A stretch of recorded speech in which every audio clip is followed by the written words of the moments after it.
Hey guys, it's me, EODGamer here, and let's do a fun one today, comparing two seemingly similar characters, Jiaoqiu and Black Swan. Both of them nihility, both of them do DOT, debuff, but which is the better one that offers investment value for your account now and in the long run as well, regardless of what characters you might have on your overall account. As with all of these videos, I always like to be very logical and decide between both of them, ranking them in each of these categories. If you care about my personal biased opinion, I'll leave it right at the end of the video for those of you who are interested. But first things first, we don't waste any time on this channel, so let's get in with current value. Between these two characters, current value is important because we want to know what is exactly we're getting back for putting our premium raw resources to work right now, rather than like waiting for a rerun for these characters and then get them up in future if they are better in future and not so good in current game state. Between the two of them, the best way I can summarize it is Jiaoqiu is a supportive character between the two of them, with a tinge of damage.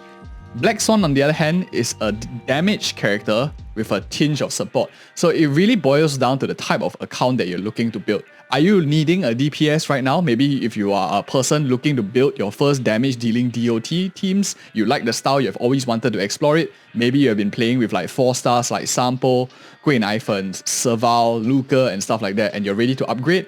Black Swan is definitely one of the best DOT damage dealers, DPS in the game right now. She forms an anchor in the DOT teams as well. So one aspect you can go for, Black Swan, if you're looking for that kind of way. Another aspect, if you already have a lot of damage dealers, for example, you have maybe you have Black Swan or you have Kafka in your teams, you have some sort of DOT here, you have characters, for example, like Akirion, and you're looking to get supportive characters because you are of the belief that they go slightly longer, they are less likely to power creep, which we'll talk about in a bit as well. In that case, support characters, Jiaoqiu, works much better with Akirion compared to DPS-oriented characters like Black Swan. Doesn't mean Black Swan is bad with Akirion. You can still work, especially if you're a team waifu player, you want to play like Black Swan, Akirion, and Kafka. This team is okay too. But what must be said is that Jiaoqiu is way better for Akirion. He's the best in slot support for Akirion because he just gives so much debuffs to the enemy to help your Akirion get her max stacks much faster. This is very, very solid. For those of you who are thinking about maybe skipping her E2, at least if you have Jiaoqiu here, you only need like one more other nihility characters and you can get like tons of damage with your Akirion as well. So you can build like horizontal accounts if you don't like a vertical style of like going to many Eidolons for a character. Maybe it's a bit expensive to run as well. So that is my thoughts on the current value. One offers more supportive, best in slot for Akirion. One of them offers you a DPS, a cornerstone in a certain style. Both of them are really strong, and I want to talk in the next category, of course, now that we know their current value. Between both of them, I would say it's a draw, depending on what kind of account that you're kind of build. Generally, supports go further in current value, but for newer players, I would say go for damage-oriented characters. But the competition, of course, is why not you just pull for another character like Fei Xiao. But that's besides the point of this video. So newer players want to go for a bit more damage-dealing characters. Longer-term players or players who are even new but don't mind sacrificing a bit of near-term gain for long-term gain, Jiaoqiu is definitely the better pick in terms of current value of what he can do for accounts. He doesn't do much damage. That's one huge important thing to note.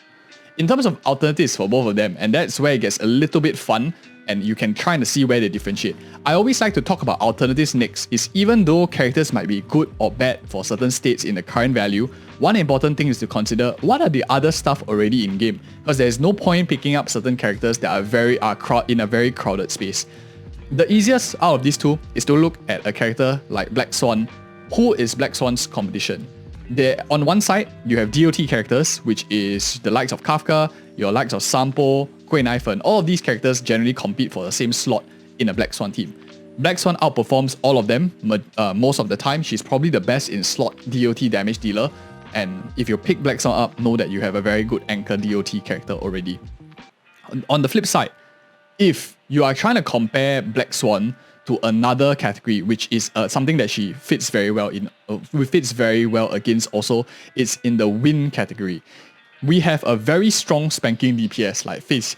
So if any of you who are looking for like windbreakers in general, I would say this is where her biggest competition lies. In fact, this is one of the biggest reasons that I think, as you will hear in my video towards the end in my recommendation, one of the things that limits me recommending Black Swan a bit higher is because of very significant strong wind damage dealers. unless you are planning to play Black Swan specifically into a DOT team, win teams, she doesn't do too much weakness breaking also, so elemental gains are not really super good for her.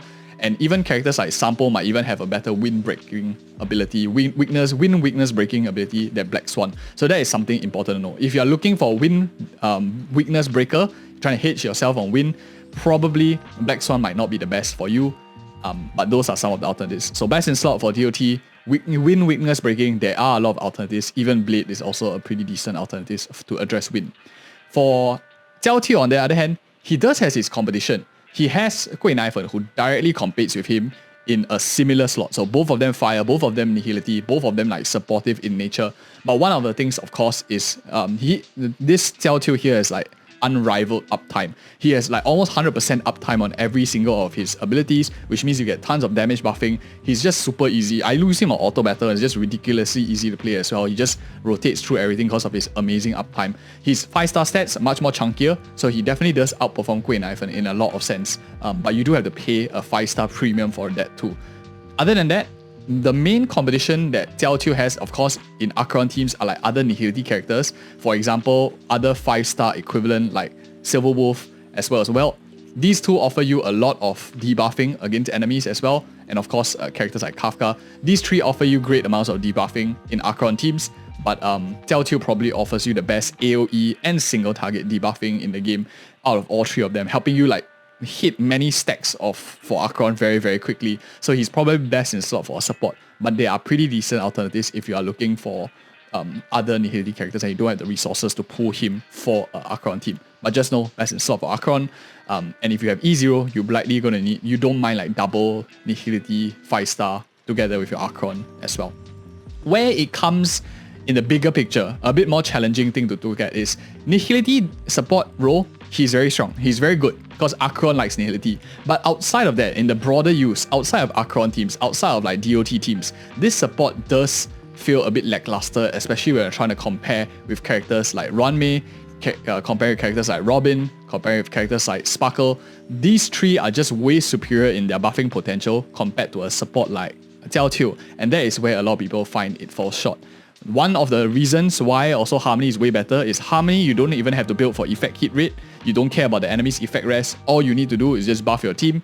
You just focus on like, you can even transfer all the effect hit rate stat which Jiaoqiu needs into like sustain stats like HP and defense to get your characters like super chunky. Whereas Jiaoqiu does need quite a lot of effect hit rate. But it's more of the faults, the fallacies and the problems with supportive nihility characters versus Harmony rather than the fault of Jiaoqiu on its own. Between the two of them, I would say that I would actually give the winner over here to Jiaoqiu, simply because he is very strong in one category and he plays very well into like DOT teams. You can play very well into, for example, Akirion teams.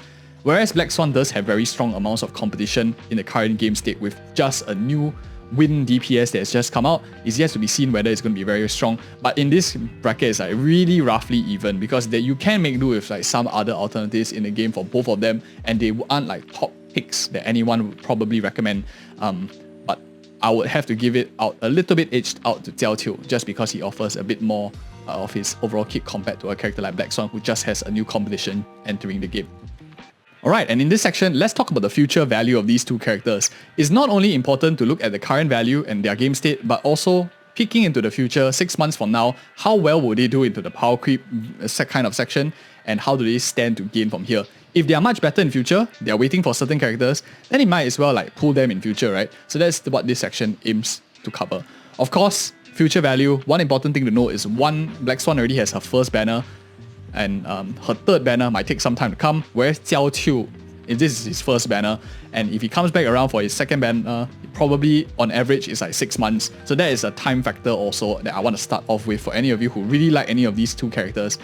Very important is to consider the time factor of when they will come back into the game as well, which is only predictions which you do on the channel as well, or to anyone's guess. So, power creep. DPS characters like Black Swan tend to get power creep faster because damage is very easy thing to sell. It's much more easier to convince an audience that your new spanking DPS is dealing 1 million damage. Very attractive, people most likely buy that. The problem with Black Swan is because of her DPS nature in the team, she does a little bit of support, yes, but if they have a spanking new main DPS DOT character, it directly competes into her space, which physical hasn't made its appearance yet, so we might have a physical nihility DOT character. Maybe heals, maybe deals damage, not too sure. But one thing for sure is when you have a much stronger DOT damage dealer and that offers a lot more like utility damage, Black Swan's position is definitely going to be challenged. Whereas if you have the same character in the team, for example, you have the new spanking DOT main DPS, Jiaoqiu likes it. He's going to support the DOT character very well, also increasing the amount of damage that you do, adding the Ashen Rose for the additional burn. Jiaoqiu would likely have a slightly longer longevity compared to Black Swan in the event that you have a new main DPS that's DOT in nature. On the flip side, another thing that benefits Jiaoqiu is he is in a relatively unattractive category compared to the likes of a damage dealer. Support nihility characters probably are the least attractive out of all of them because outside of debuff-oriented teams, outside of Akirion teams, they compete very closely with characters in the Harmony section. And why would you pull a Nihility support when you can just play a Harmony damage buffer in general, especially when you need so much effect hit rate on these Nihility characters, making them very stat inefficient as well. So overall, unless they do something unique in the Nihility category or make them very specific, very niche to perform well, I don't think Jiaoqiu's position is going to be challenged anytime soon in terms of power creep, as there's not really much incentive to sell a character that does exactly what he does, but slightly stronger. Might not even be convincing enough for people to even pick up a 5-star version of Quek Knifen, if you can think of it in that way. So power creep wise, Jiaoqiu definitely much less than compared to Black Swan. In the event that we have multiple new DOT characters coming out, Jiaoqiu stands to gain. Black Swan definitely is just going to feel less and less attractive as the game goes by. She's a very great DPS, no doubt, but her position is likely going to be challenged for every new damage dealer that's coming to the game. Especially when Win is also getting more crowded in the category. Jiaoqiu doesn't care about any of this. Jiaoqiu really cares whether there's new Nihility supports in the game. So that's for future value. I'll give it to Jiaoqiu compared to Black Swan. He just has a much brighter outlook, being supportive in nature. And in a category that's not too attractive, I would say, compared to a DPS category that has tons of competition, and Face Cell's also just been released. Next up, let's look at Potential. Now, Potential switches things up, and instead of looking at game state in terms of meta, we turn and look at Hoyoverse as a company to try to predict their patterns for the 4 years plus that we have been following their games. And one thing to take note is Hoyoverse tends to care a lot about what character is popular. Very popular characters, for instance Kafka when the game was first released, for example Akirion, which is like super popular right now, these characters, they tend not to want to touch for too long, and between the two of them, Black Swan is slightly more popular than a character like Jiaoqiu in terms of like the vast majority of characters. But her popularity doesn't make her invulnerable. What makes her slightly interesting is if you think about the aspects of entering the Garden of Remembrance, because she's a Memo Keeper by game design, by her storyline, and we have yet to go into the Memo Keeper arc. We have yet to go in the Garden of Remembrance arc. If we start to have more characters that come into play, maybe they synergize better with each other. Maybe we have more Memo Keepers in the game and then they help buff each other thematically. Even if they don't buff each other thematically, you can be sure that Black Swan is going to make an appearance if the story arc appears, and if she appears in the story, they are more likely to bring her back in a rerun and keep her relevant in the game, because there's no point pulling a character that is like totally out of meta. Then they won't even want to like waste the resources to hire the voice actor, hire the designers to design a character that no one is pulling for. So that is something that is quite important to see whether these key factors can go in a slightly longer run. And that is something that Black Swan has for a longer term. If you think about Hoyoverse monetization in the longer run, it's really the Memo Keeper arc, and which is like tied, I guess, similarly closely to March 7's arc, which is quite pivotal in the game in terms of lore wise. For Jiaoqiu, on the other hand, it really depends on where he goes from here. I see that he is mainly tied towards the Akirion in terms of potential. The Senzo Luofu, Senzo, every time you have the Senzo arcs come back, it might be interesting, but if you're moving on to another planet, moving on to another location already, we might not see the same amount of boost for this particular character, but not more needs to be seen. Because of this, in terms of the Hoyoverse potential wise, I think that Black Swan tends to stand a bigger gain, especially from lore bonuses, compared to a character like Jiaoqiu. But this is really a shot in the dark. That's why I leave it in a section on its own. It's really up to anyone's guess. And I would still give it to Black Swan for this category, because it's more clear on how they plan to build the lore around that in future as well. And last but not least, before we get into our biased opinion, let's talk about the free-to-play kit between both of them, because it's very different if you're pulling Black Swan at E6 or like with a signature versus like of course both of them at E0, S0, just their base copies. I want to talk things in a level ground, and let's start things first off with E0, S0. Both of them same initial investment. Support characters, a lot easier to build than a DPS character in nature because you have a lot of access to many light cones available. You even have Eyes of Prey, the sample signature light cone, which gives you effect hit rate. A lot of people are using that to hit certain stat thresholds. You have Resolution Shines or Pearls of Sweat, the one that gives you defense threat with Lucre on it. Very strong for a character like Jiaoqiu already. Tons of free options, very simple kit to build. Just stack the DOT set, 4-piece DOT set with like some effect hit rate scaling. And you're pretty much good to go with the Pan Galactic Cosmic Express Enterprise thingy, the yellow and black one basically. The one looks like Bumblebee. Pretty cheap to build. Jiaoqiu support, he doesn't really do fantastic amount of damage, so you really won't really miss out as long as you can get the effect hit rate, you can get some attack stack going, speed, probably going to be fine. Black Swan on the other hand has much more higher damage investment that she needs. She does want a lot of stats because she's a damage dealer, and you do want to have your DPS characters with their signature if you can do it, because it really makes a huge difference in terms of that base stat that they can provide.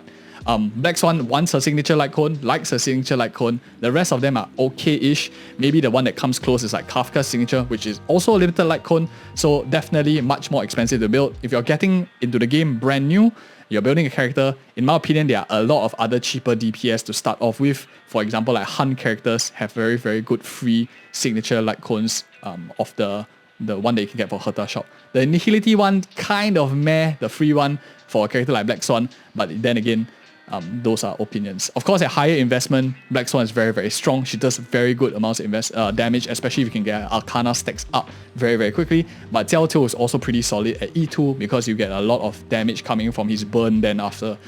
So I would say at higher investment, both of them are competitive. But of course, Jiaoqiu is a lot cheaper to build for a very low investment, and that is my analysis on both of them. My personal bias, now that we've covered all the thoughts, my opinion here is Jiaoqiu is the better investment to go compared to a character like Black Swan.